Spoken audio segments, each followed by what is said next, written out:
Hello and welcome once again to Dave and Marlow, a Trailblazers podcast, whether you want it to be or not. Because the Trailblazers have had a rough week, but that's okay. We are still here.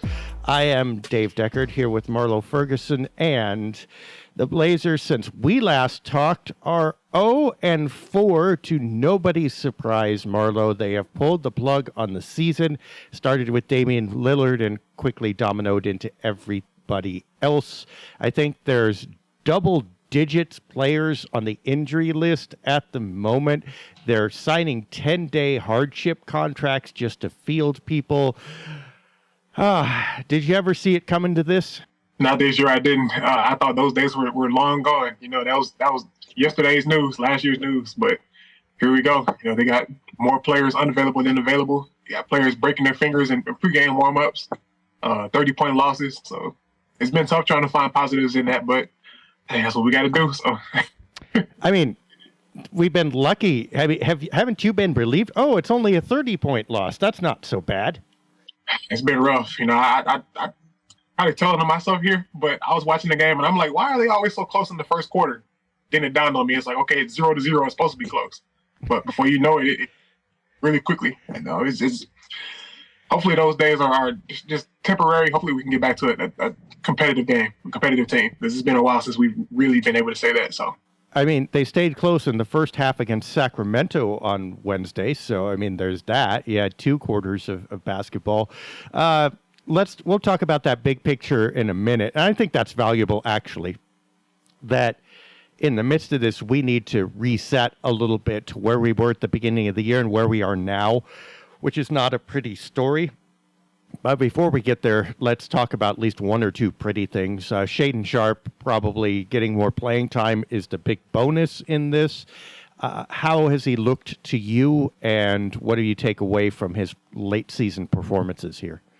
Oh, man, I'm hoping he makes a push for one of those all-rookie teams. You looked at his statistics, 2 or 3 weeks ago, he was like number 11, number 12 in a lot of those categories. And now, with the extra playing time, he's jumped up to I think he's number 8 in points, number 6 in three-pointers.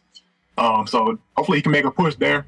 It's been fun seeing him with the ultra green light, just go out there and make mistakes. I think the shot selection for him has been a little bit interesting, but you kind of want him to kind of expand his knowledge and seeing what he can get away with, just expanding his repertoire and whatnot. So it's been fun to see. It's been a bright spot in the spot where there haven't been a lot of bright spots.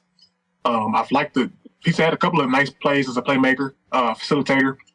Obviously, there's a lot of room to grow, but just all things considered, you're really excited about what you got from him. And I think if you were to do a redraft, I think you definitely maybe even draft him higher. Now that we can see what he's capable of and what he's doing. So great stuff.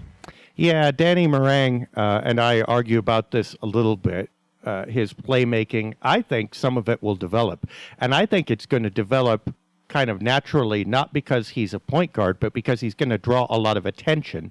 And most basketball players, not named Allen Iverson, can figure out how to pass out of a double team. Now, Iverson was better than I give him credit for. I'm joking, of course. But I think Sharpe, that part of his game will be the last to develop, but I believe it's going to develop. Also because he's got pretty good size and he's rangy if he's a shooting guard. So he'll be able to get some of those passes off. And I really think that this is going to be okay for him. But already, you've got to love his shots. Obviously, his ability to get free. I mean, if you watch him, what's exciting about this is you're watching the Blazers run plays for him or just let him take over plays. And especially when they set screens for him, he's really pretty good at using those screens with a little bit of change of pace, but also kind of some magic about how quickly he gets around a screen. And by the way, on defense as well, when he's defending a screen, there was one play, I think it was against Sacramento, where he was defending and he went under a screen and he really shouldn't. And I'm going like, oh, he's going away. Going under means not following the ball handler and leaving the shot open as you go around the pick. I'm like, oh, he made a mistake there. And then all of a sudden, he's on the other side like he teleported. And I'm like going, oh, that's different. So, I mean, there's a lot to like about his game. He has not developed it up to this point, but I think the kid's going to be all right. Yeah, I think with that athleticism, you give yourself a chance in a lot of these situations. And you can see it, and he's improving as a weak side defender, getting over and contesting shots, blocking shots, getting on the glass. And it kind of reminds me of what, like you mentioned, Danny Moran. He and Chauncey Billups had a nice back and forth in one of their press conferences where they were basically saying that the blindness was starting to come off for him a little bit. They're giving him a little bit at a time, and he's sort of easing his way into it. And he had a play in that Sacramento game that I thought really stood out to me. The Kings tried to run a double team with Sabonis and Keegan Murray, and they had Matisse Thybulle trailing across the other side of the floor. And he like slung a pass. It had to be perfect because if it wasn't perfect, either Keegan Murray was going to get it or was it Kevin Huerter was going to get it on the weak side. So he's making some great playmaking. He's making some great plays with added pressure and added attention to him. And just as a fun statistic, the list of teenagers to have a 30-point, 7 rebound, 7 assist game: Kevin Durant, LeBron James, Luka Doncic, and now one Shaedon Sharpe. So you like the avenues that he's putting himself in and just what he's doing. So really good stuff. Question: have you ever seen him panic? Like I'm thinking, he's gotten in bad situations. He's taken bad shots. I mean, rookies are going to do that. And, there are games when he shot 35% on 15 shots. That's not great, right? But I don't think he ever gets rattled.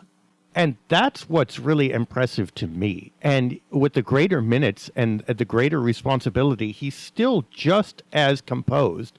And it's not like he's mastered the game, like Coach Billups says. He's out there making all kinds of mistakes. But you don't see it on him. He's not flustered. And the worst thing that's going to happen is he's going to elevate and get a shot off. And you know what? That's a pretty good failure state. I mean, if the worst that happens is you get a contested shot off, you're doing pretty well, especially as a rookie. Yeah, I would agree with that too. I've seen a couple of situations where maybe on defense, he sort of looks like a chicken with his head cut off and maybe a little bit out of place, but he never really seems overwhelmed. He seems like he's kind of built for the moments. And I'm not sure how much of Damian Lillard's leadership or anything has to do with that, but that's what you kind of want to see in a rookie. And you see it in his press conferences. He always seems very calm, very stoic. I think it's gonna bode well for him. So just going forward, put him in the locker room with leaders like that, I think is a good sign for him. And you just hope that they continue to add to that, and more importantly, just continue to get him the playing time needed where he can make those mistakes and learn different things and just continue to just advance his game as far as he can go. So let's do it statistically, backing up what you mentioned. Over the last 5 games as we speak, when, other than the Utah game, which is the first one in this series, he's pretty much the only player on the court. I mean, he's the guy that people are going to key in on offensively anyway. 22.8 points, 6.6 rebounds, 3.2 assists as a shooting guard, shooting 45.7% from the floor and 45% from the three-point arc. That's pretty impressive. I mean, if your guy was getting those numbers and that was a veteran, like a 10-year veteran, you'd be going, you know what? This guy is doing really well. I mean, those are Anthony Simons-like numbers already. Yeah, well said. And I think it's only going to get better. And that's kind of what you want to see at this point in the year. You're not really rooting for wins. If they come, they come. But just seeing him continue to elevate his game, and as long as he's not picking up, bad habits, in these games where they're losing by 30, 40 points, I think that's the big thing, is just seeing him continue to elevate and seeing what he can do, what he can get away with and whatnot. And I thought from his first regular season game, I thought he really looked the part. Obviously there was going to be a lot of growing pains and trying to figure out how to rotate him in. But even then, I remember he had a clutch shot his first game against Sacramento from the corner. So it's just continuing to add to that every single game. And when you watch him play, you're going to get at least 1 or 2 highlights every time. So it's something to watch, even when it's as bad as it is now. So credit to him for that. Who else have you noticed during this stretch, if anyone? I've actually liked the minutes from Kevin Knox. I thought he's played pretty well. I think when you look back on that trade, the Josh Hart trade, and obviously it's always a pretty concerning sign when the player that you give away is the one that's kind of the headliner of the trade. But I think people looked at it and they were thinking, Cam Reddish, maybe he has a chance to come into his own. The draft pick is going to be nice, but Kevin Knox I think he's played pretty well. You look at the last 5 games for him, he's up to about, 10.8 points, 5.8 rebounds, 41% shooting. So not great numbers, but I think he's brought general effort. He's played pretty well. And obviously you got to take it with a grain of salt when you're in a situation where they're losing by 28, 34, and 40 in the same week. But you got to take the positives as you can get them. And for him, I'm not sure if he's going to be on the roster next year, but every game's an audition, and I think he's stepped up he's not taking this for granted, this opportunity here. Yeah, I mean, before he went out to Trendon Watford, he's nice. And I think he's really come on late season and shown you why the Blazers kept him. And I like his game. I mean, last year it was a surprise when he did stuff well, and it was really all about the motor. Now that motor is connected to the drivetrain a little bit more. And you see some nice passes, some timely rebounds, and obviously the shooting's still there. I mean, and also, of course, we take Drew Eubanks for granted. What a nice, I mean, look, nothing's going to make losing okay. But what a nice guy to have stepping in when that position didn't work out like you thought, and you're not going to ever replace it because nobody's available, but you got a guy who goes out and plays his heart out every game, gets some block shots, takes absolutely, almost pristine shot selection, never tries to play too much above his head, especially on offense, and if anything, is going to oversell on defense. Look, if you had told me Drew Eubanks was going to be this praiseworthy 2 seasons ago, I would have said, yeah, you're dreaming. So, bravo. And I think it's never the wrong time to remember what he's done, especially, really, I was going to say especially the last year and a half, but that's how long he's been here. So ever since he put on the uniform. Yeah, I think that's well earned praise for Drew Eubanks too. I always look at Drew Eubanks and Trendon Watford and even Jabari Walker. He's a guy who's played well too. I always wish they were maybe 2 or 3 inches taller because you could really see the impact in the way they play. But Eubanks, he's definitely, you can tell he's a great teammate. I remember when I used to write for the Spurs, he was the guy that he would come in and he'd do this same kind of thing. He would do, the great push shots, play with a lot of energy. And he had 6 blocks against Oklahoma City. So definitely a lot of things you could look at on the box score with him. Obviously there are weaknesses here and there, but he's a guy that I wouldn't mind, keeping along for the next couple of years. I think you definitely got to go get bigger in the draft and in the free agency. But if you got Eubanks there, I think you definitely got a nice insurance policy for the second unit. So it's a problem when he starts, but if you got him on the bench, I think you've got a quality rotation big that you can put in and then rely on to be consistent and not overstep his boundaries with that. So. Yeah, and I doubt he's going anywhere. I mean, the Blazers know what they've got, and again, the minutes he's playing. I mean, you talk about redlining that motor. Say your RPMs are up to 6,000-7,000, and he's still running like you're a granny driving on Sunday morning, and that's fantastic. So, yeah, I mean, those are the bright spots. I guess, okay. So, look, I don't want to overplay it, but that New Orleans game was barely basketball. I mean, I was, and I still may write about this, I was flat out angry watching that game. Not because they were going to lose. We knew that was going to happen. Just because there was nothing there that even resembled NBA basketball individually for the most part, and certainly collectively. Like, you were literally, like, one guy's going to score here probably because someone does. I mean, you're going to put points on the board. But you're getting out-rotated defensively. You're getting blocked again and again straight up. You're not defending anybody. I mean, you're moving around to absolutely zero effect. I was just shocked and appalled after that. And I mean, that may say something about the quality of Portland's reserves. Maybe we're overestimating a little bit. But I think it also just says something about the state of the franchise. I mean, there was just no heartbeat there. It was a terrible game. Did you know that Brandon Ingram had more points than the Blazers starters by himself going into the fourth quarter? Like, he had 29 points and the Blazers starters had 25. Like, it was that bad. And I sat there and I'm like, man, this is a rough Monday night here. I don't know what it's coming to.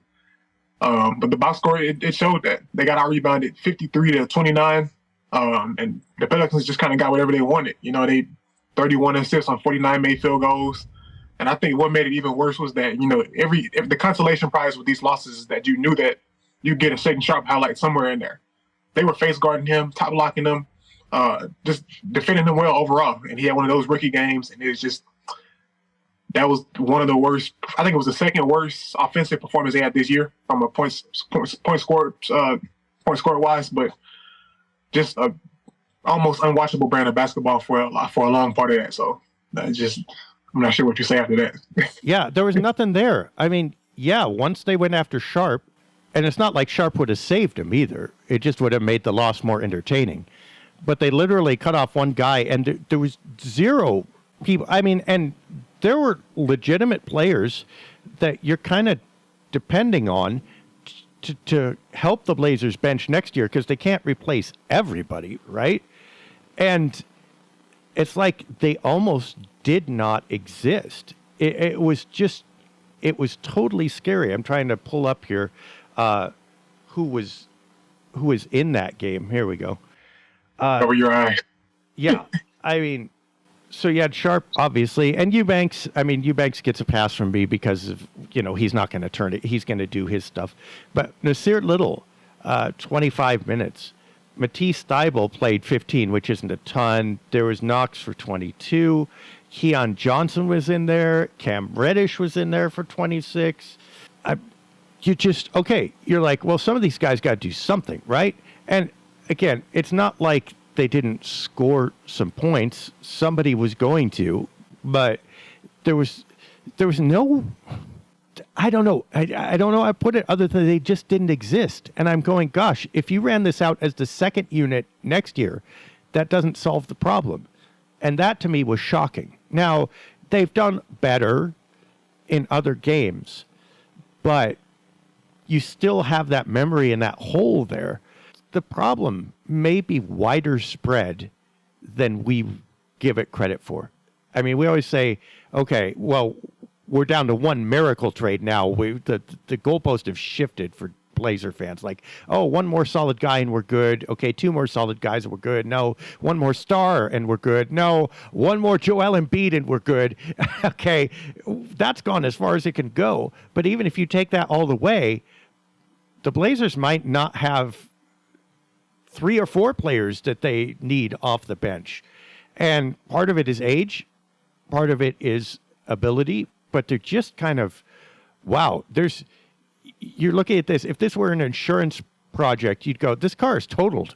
You gotta replace it. Get your hood ornament, get your decals, and get a new car. Yeah, I think that's well said. You look at the numbers, it's almost terrible, the lack of shooting that they got on the floor right now. Look at the numbers this week. They shot 9 for 39 from 3-point range, 7 for 33. And in that game, they shot 6 for 31. So it's almost like a concert tour date, 6 of 31. Like it's just terrible to see. And I think it's going to get even worse, if they don't figure it out, because you look at next year, if your intention is to have Shaedon Sharpe become a starter, that second unit, one of these guys is going to have to shift to the bench, and now it's going to get even worse. So I think you're banking on the development of some of these guys. I think you've got some key pieces in, Watford and Reddish. Maybe Jabari Walker makes a nice little second-year jump, but it's just kind of hard to get inspired by what we've seen over the last couple of weeks. And I don't know. I don't know if it's going to get any better. It's just rough. I don't know. Yeah, well, and a lot of other teams are getting praised for their rookies and their sophomores. I mean, Sacramento rookies, Cleveland sophomores, right? And so you go, well, the player development, and we need to have an asterisk because the Blazers didn't start with maybe as deep of a reservoir as some of those other teams did. But if you look at player development, outside of some of the nice things that we've mentioned, and even Sharpe, though, this is really late in the season. This wasn't happening earlier, nor did it have a chance to. So, wait, player development didn't happen. Wins didn't happen. Cohesive, systematic defensive improvement didn't happen. Even their offense, I mean, it's really good, but it's not really grown that much and really ended up relying on Damian Lillard a whole lot. And then three-point shooting, which is exactly where we started this story 2 years ago. So that didn't necessarily happen either. What exactly have they been doing is the question. I feel like a cooking show where you brought me macaroni and cheese and it's like it's just cheddar and the pasta isn't cooked enough, and you're going like, this is way too al dente. This tastes like it's out of a box. And what did you do for the last hour? And it's like, what's going on? It's a microwave version of an offense right now. There's not a lot of thought being put into it. I think the Blazers player development, it's been decent. I think if you look at a guy like maybe like Nasir Little, if you had told me 2 or 3 years ago that he'd be a guy coming off pin downs and hitting 3-pointers and pull-ups the way he's done, I'd probably have been a little bit surprised. And the same goes for Anthony Simons, how quickly they've gotten Sharpe going. So there are some positives there, but they're just not happening, I don't think, frequently enough and not as effectively enough to really contend. And I think that, you look at the draft order this year, there are a lot of guys they can look at when it comes to that. But I think, you're in a tough situation just in terms of, you look at the teams we played this week, the Thunder, the Jazz, teams like that. They've got a lot of draft picks, a lot of different assets. Blazers, they're putting themselves in a position where I feel like they've got to be, perfect with what they do, especially with the pressure put on them right now. So I don't know. There's not an easy way out of what they're in right now. And like you said, it's difficult to watch and difficult to kind of predict what's going to come next after this. Yeah, you made a really fair point there. We can't leave out Jeremy Grant and Anthony Simons, who have had great seasons. And I guess if player development is a limited quantity and you poured it into those buckets, okay, fair enough, because those are your second and third players, right? So credit there, okay? But even the players we're talking about, all this happened really late in the season. It's not like it contributed to a winning year or a deeper team during the season for the most part. Yusuf Nurkic certainly has not improved. Nasir Little, I mean, we bring him up, but again, when did he play? If he was improving, why wasn't he on the floor? He was literally the last guy that they brought into the rotation. Shaedon Sharpe played early and then kind of got his wings clipped a little bit. So some of these growing pains could have happened earlier, but maybe that wasn't the agenda and they were trying to win. I get it, but now we've got a split thing because if you were trying to win, you didn't actually do it. And you didn't get Shaedon Sharpe his reps. All right. Gosh. And then the rest of these guys are mid-season trade things, gets, which is like, okay, there's only so much time you can develop them, but Cam Reddish is the guy who's been out there most, and Matisse Thybulle, and Thybulle's okay, he's ready to go, but you know what he is. Cam Reddish, I mean, you think, okay, if he's really going to take off, now would be the time. I'm not noticing him that much right now. I noticed him way more when he first got here, which is the Cam Reddish story, right? So I'm just befuddled, which might be a good jumping off point to now, to be fair, let's rewind back 20 podcasts when we first started at the beginning of the season, right? And we had talked and we said, this is the year, right? And I've said stuff like this before. I mean, I've been saying this as far back as really 2019. Like after that playoff run, it's like, this is the year they go. And then 2020, well, this is the year that Zach Collins better pan out or else. 2021, whoa, no, this is really, really the year. 2022, here, this is it, right? I mean, for me, if you rewind back to the beginning of the season, they have to win or this isn't working. They did not win. I'm ready to say this isn't working. Where are you on that? I think I'm on board with that. I think this upcoming year has to be the next one because I don't think there's ever been this much pressure in terms of Damian Lillard and the frustrations and not being able to put a team around him. I think if you look back on it in 2020, you could say, we were a year removed from the Western Conference Finals, or we were 2 years away from 2 years removed from the Western Conference Finals. Now you've got back-to-back seasons in which you've basically flamed out after the All-Star break. And one statistic that kind of comes to mind, the Blazers, this is going to be their 4th consecutive year in which they've had a bottom 5, defensive rating. And you look back over the last 27 years since play-by-play has been available, that's never happened. Only one other team has done that. So the problems you kind of see exactly what they are, and you just can't really figure them out. You can't really figure out how to stop them. And every year they kind of put together a roster where you think they're going to do it, and they just don't. And I think about that analogy you always use with the intersection where you can go left, you can go right, you can go straight, but don't run into the pole. And, and they've done that. And I don't know. This team just doesn't really have an identity. It doesn't feel like there's a roadmap in terms of what they're going to do. And last week I was thinking they couldn't even tank right. You beat the Utah Jazz and then you sit out Damian Lillard the rest of the year. Like, what are you going to do? Like, make a decision and stick with it. And it's just, I don't know. I kind of befuddled when it comes to that. So. Yeah, that lack of identity, I think, is a great point. And people were asking about this the other day, and I really thought about it. Okay, so it starts at the top. Someone asked, well, is Jody finally going to sell the team? Jody Allen, of course. And it's like, who knows? I don't think so, but maybe. And at some point, she probably will. And we're waiting for things that don't have much to do with basketball to figure out whether that happens or not. Who's in charge up there? Is it Jody? Is it someone from Vulcan? Is it Bert Coldy? Who is it? I don't know. Somebody up there is making some kind of decisions. It seems like they're pretty hands-off right now, but if there are broad parameters or boundaries, like around spending or whatever, we don't know them. Is Joe Cronin a good general manager? I think so. But what is he doing? Okay, well, they're trying to win. Well, then why did they trade away Josh Hart and Gary Payton II? I can tell you why they did that in the micro sense, and it made a lot of sense. But in the macro sense, getting Cam Reddish, Matisse Thybulle, whatever, doesn't signal winning right now. So we have a split there. It's muddled. Is Chauncey Billups a good coach? I don't know. I don't think anybody knows at this point. The numbers would say definitely not. And there's some good things about him, but this has not been a successful season. Last year wasn't designed to be.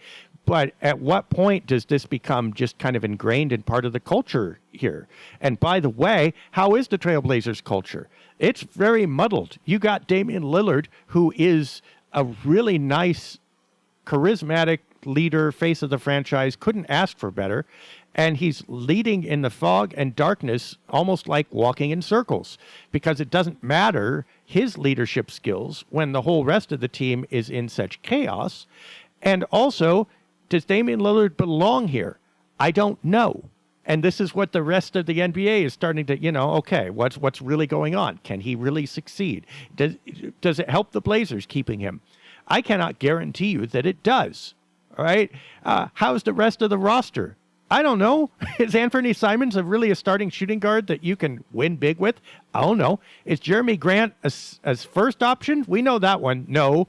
Second option? Probably not. Third option? Yeah, it's a pretty good one. Should they re-sign him for $30 million this summer? I don't know. How's the bench? I don't know. Look, what in the world, besides the fact that Damian Lillard is an absolutely phenomenal player, do we know about this franchise? It is nothing. Yeah, if the Blazers were a brand, I think that would be their slogan. I don't know. And I kind of find myself wondering that same thing. Like, I remember a couple of weeks ago, they asked Chauncey was like some of the developments and strengths that he's had as a coach. And his big thing was that he had got the players to kind of buy into the culture. And you kind of wonder, like, what exactly is that culture? So, I mean, it's kind of hard to say. And in terms of Joe Cronin, I'm willing to give him a little bit of a pass because of the things he's had to kind of untangle from the Neil O'Shea era and whatnot.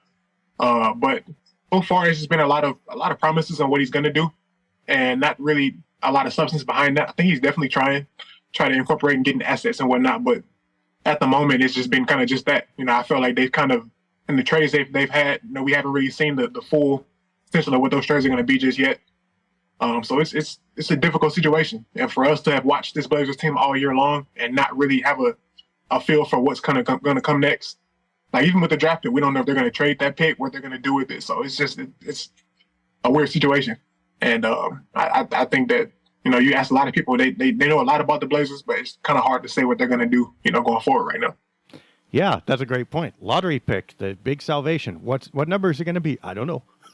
Right?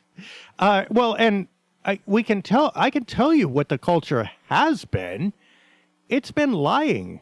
I mean, we said this before with the O'Shea transition, but that entire decade was selective repackaging of mediocrity and lack of success as true success. And I get it that you do that for the public, but it's like they're addicted to it. Like that stat. I mean, both of the stats that you have quoted about Shaedon Sharpe's, success as far as a rookie scoring 27 and 7, right? And LeBron James and Luke Luka Doncic or whoever it was that did it, right? There's that one. There's also this defense is historically bad for a historically long time, right? Those are both really indicative stats. Guess which one is the only one we heard talked about, right? Guess which one is lifted up as the state of the team? Okay, that's not really the state of the team. The defense is actually way more indicative than whatever Sharpe is doing in 6 games at the end of the season when you're tanking. Okay. And by the way, that stat also brings up the question of why he wasn't playing more or why they weren't able to absorb him more or whatever. So even the stat that they quote has issues. Okay. The analytics that they do. And again, I get the difference between public and private, but I remember like night and day, the first time that all the players were available after the trade deadline, and they had a hot night shooting from the three-point arc. In fact, historically hot. It was a statistical aberration, and I apologize. I probably should go back and do my research and tell you exactly what it was and the percentage, but I just thought of this, so I don't have it in front of me. But look, it was historically successful, and that was pointed out. And also with the tagline, the Blazers got the right guys. Well, no, the two have nothing to do with each other because that was one performance at way on the right side of the bell curve, which statistically you'd go, this is going to be an outlier. And you know what? Look at what happened in that New Orleans game. Those same right guys were on the floor and they hit, what did you say, 11% of their three-point shots? It's just literally lying. But we have found a way to spin not so good into adequate or good. Again, this is PR stuff, but you know what? It doesn't take too long saying that again and again and again in a microphone, let alone it happens for a decade, before your culture becomes, yeah, you know what? For us, that's success. And then you get Kevin Durant, wherever he was at the time, looking at C.J. McCollum, who was in Portland at the time, and saying, I cannot believe you guys measure success this way. It's like we're on 2 different planets. And you know what? In the end, that is what is going to derail this team. It will not be the lack of talent. You can draft that. You can trade for that. You've already got some of that. But if that whole talent goes into a shapeless mush that doesn't know the difference between really winning and just doing okay, it doesn't matter who you bring in here. You won't succeed. I think that's extremely well said. I agree with every single part of that. I think we've seen it, and we talk about the culture here with the Blazers. I can't tell you. I can't remember which podcast or which press conference it was, but they were in a press conference and they were like, "Oh, we played hard. We did what we were supposed to do." I'm like, "We lost by 22." Like that. There's just too much sweeping under the rug. There's too much. There's not enough brutal honesty, I think, with this team this year. And even when we write recaps and talk about the games, like you'll say, "Oh, Portland scored 130." Okay, but you gave up 120. So there's caveats to every good thing that they do. And I think that as far as the culture goes, they've done a great job since that Jailblazers era of getting the good people, good people that you want in your locker room and your organization. But it just hasn't led to the right level of on-court success and things like that. So I think that's something you got to kind of address. Like I said, I'm not really sure how they go about doing that, but I think they just not being honest with themselves in terms of the roster quality, the culture quality, and they're going to have some hard questions to answer this offseason. So seeing how that plays out is going to be interesting too. So yeah, it's a valid point you make. For me, the Blazers kind of had a coupon because, look, the Brandon Roy, Greg Oden, LaMarcus Aldridge era ended tragically. Okay, obviously with Roy and Oden with their knees, nobody expected that. That was expected to be a championship arc that was cut off before it barely got off the ground. Okay, it was abject disaster, and Damian Lillard helped resurrect the team along with Aldridge for a couple of years. But really, Lillard and McCollum took this team out of horrific circumstances and into at least some respectability, if not notability, and have done it with incredible point production, incredible style, and incredible, what would you say? I call it charisma, but also franchise leadership, some ethics, and all that stuff, right? Okay. They've had a coupon, but the coupon expires like after a decade. And we're a decade on now. Okay? Full appreciation for all that stuff. But at a certain point, you've got to take the next step. And if you can't take the next step, you've got to build toward it. And if, for instance, Damian Lillard leaves, and we're right back where we were when Brandon Roy's knees got injured, then this last decade almost didn't happen. And that's the big fear, but that's also the big critique. Like, if you're really building something, you've got to build something that outlasts you. And I'm not talking just about Lillard. I'm talking about, like, everybody. I'm talking about Olshey. I'm talking about the entire, last decade of people who have served.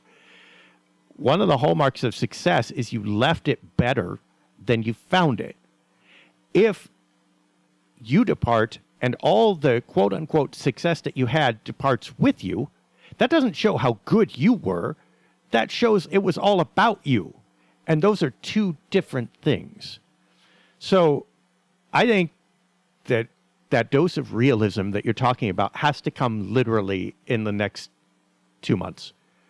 And we cannot go through another summer where we're trying a couple things and we think it'll work this time, because it ain't going to work this time probably. There's always a miracle hope. But it ain't going to work this time without major changes. And it's time to talk seriously about those and really build towards sustained real success instead of explaining why not having it is a good thing. Yeah, I think that's well said. I think that over the last couple of weeks, my stance on the Damian Lillard thing is sort of changed a little bit too. Just in terms of, are they ever going to be able to put the right team around him? And it's kind of tough to say, especially if you don't get like a generational franchise-changing draft pick, or you're able to kind of lure in a free agent. So I think it's really tough to kind of say. And especially this year now with the pressure wrapping up the way it did. We talked about it before, but, heading into this year, he said that there would not be another year like last year.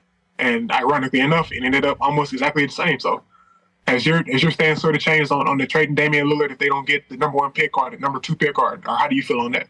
Well, my first stance is it's okay to talk about this.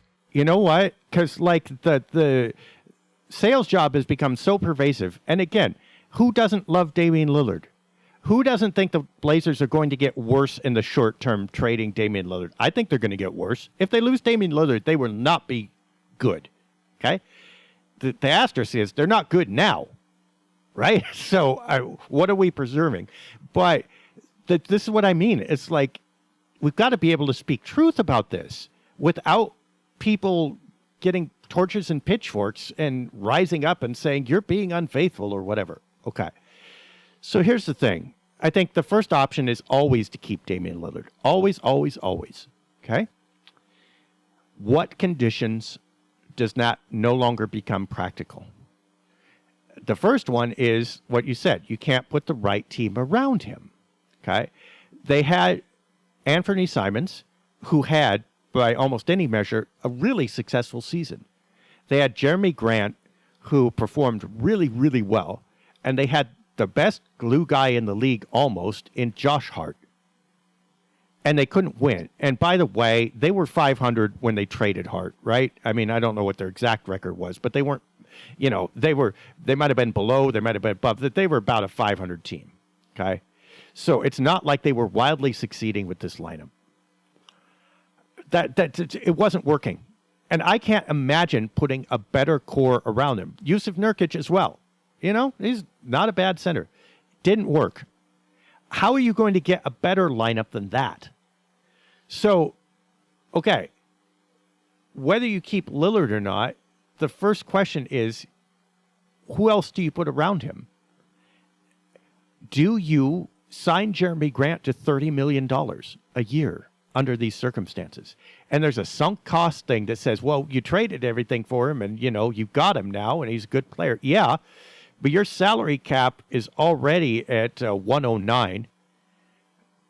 139 is over the cap, and you're soon going to be pushing the luxury tax, just filling out the team.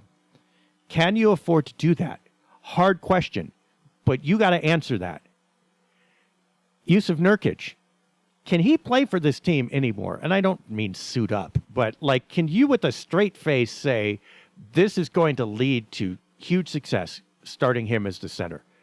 Hard question. But if you can't answer that yes, you got to do something else. Do you have any bench at all aside from Shaedon Sharpe?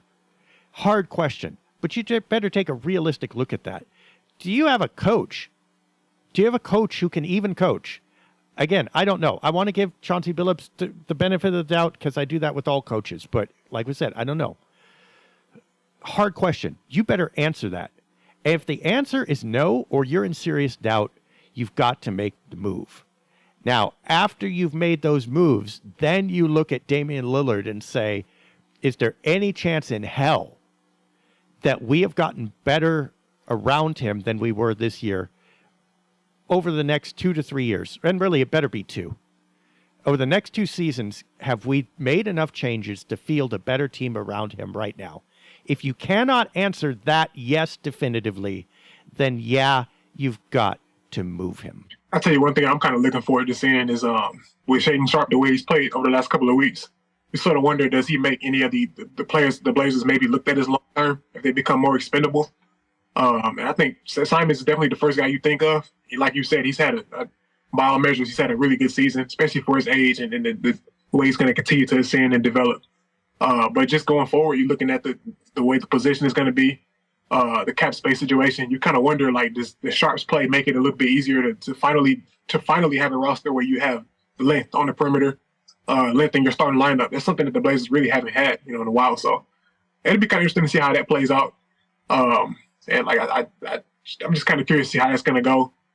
I don't know if the Blazers have actually won the last couple of trades they've had. It's kind of too early to say, but like the CJ McCollum trade, the fact that you traded Hart, 1 year later, like it's kind of hard to say that you won that one.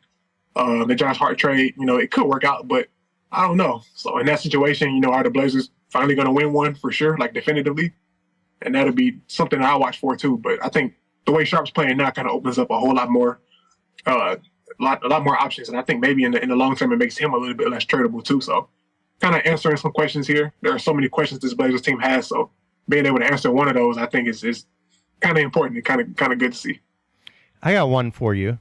So if you know you're going to trade Dame, and I'm not saying we are, let's just speculate, all right? Who's attached to him? Meaning, if you move Damian Lillard, who else does it make sense to then not value as much anymore on this team?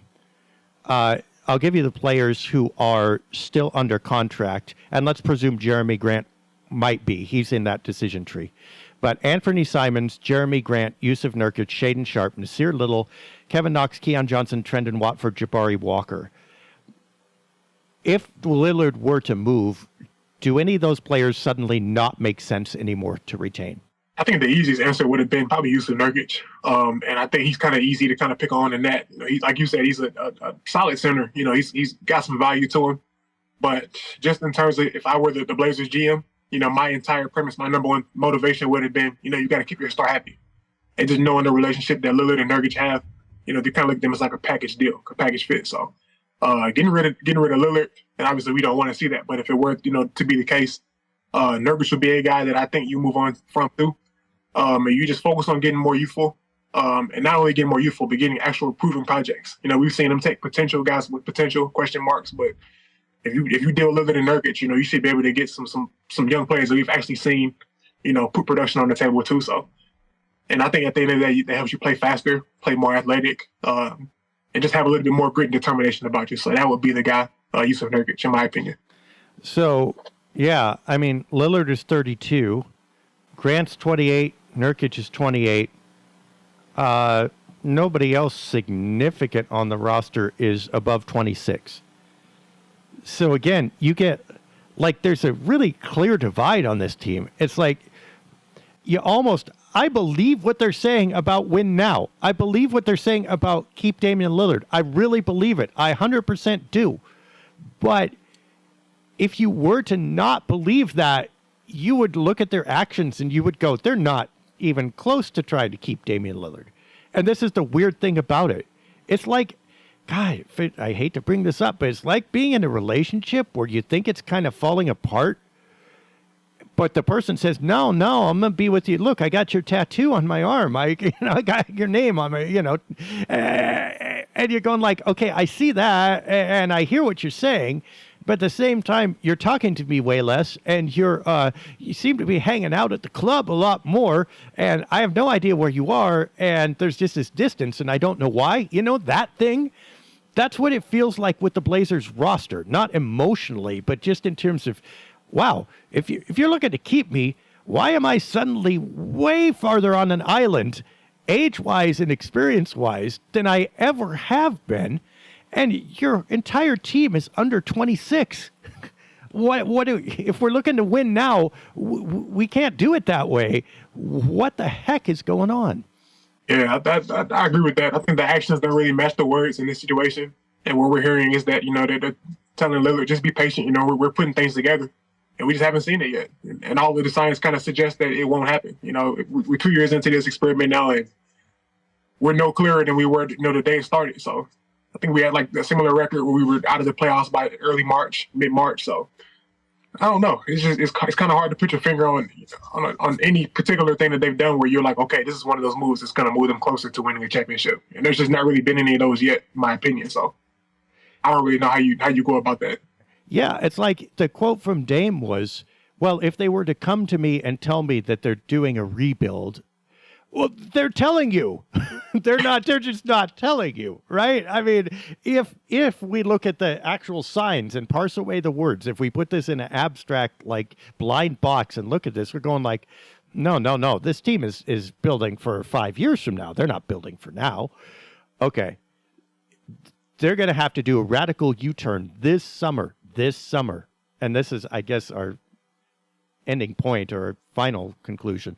It's not next year. It's not the year after. It's literally 60 days from now. If they don't pull the emergency brakes, flip a Yui on the freeway, and release that sucker and floor it the other direction, I think we can start believing their actions instead of believing their words. Yeah, I think it's going to take a lot. You got probably going to take a little bit of luck too. You look at the draft lottery. As of right now, they have a 10.5% chance of the number one pick. Teams 1 to 3 have a 14% chance. So hopefully you get a little bit of luck there. And I think that's one of the few things that can change the spectrum of this entire franchise, overnight. They're able to get some luck there. But depending on luck, I think it's kind of foolish too. So I don't know. I'm not really sure. And you're not probably going to get top guys like that coming to Portland just because of the market and whatnot. So it's difficult. It's very difficult. And I think every possibility has to be on the table in terms of, trading Lillard, keeping him around, whatever you do. But I don't know. It's just kind of just got to watch and see how it plays out first and see what happens. Well, the season is going to mercifully come to an end. There will be 4 games, if you can call them that, before we talk again. Next time we talk, we'll be almost at the end of the season. You have the Kings again tonight as we speak. That game will be done by the time people hear this. You've got road trip. I mean, that's... Do we have to go? I mean, you could just hear the kids like, oh, all right, in the back of the station wagon, we're going to Minnesota, Memphis, San Antonio, and the Clippers. Do we have to? I just want to stay home. It's like, okay. So we have the Timberwolves, the Grizzlies, the Spurs, and the Clippers. I mean, oddly enough, the Spurs game is going to be the most interesting one of those, right? I think so too. I don't see any incentive to win a game, but you might be able to luck into making a couple of shots and end up winning that game. I think it's going to be a big game for one of the young Blazers guys. Not sure who yet, but I can see a 30-point game. One of those last highlights of the year kind of games for him. So don't you screw up and win that game. Yeah. It will be really interesting to see if both the Spurs and the Blazers are still in some kind of lottery race. What happens there, and if we're ready for the Shaedon Sharpe injury. He's been healthy all year. He's played more games than anybody else. I'm circling Thursday, April 6th, and wondering, I wonder if we're going to see an even worse lineup on that night. Anyway, that's what we have to look forward to. We will talk more about the offseason, of course, and all of this as we go along. For Marlow Ferguson, I'm Dave Deckard, and we will see you next week.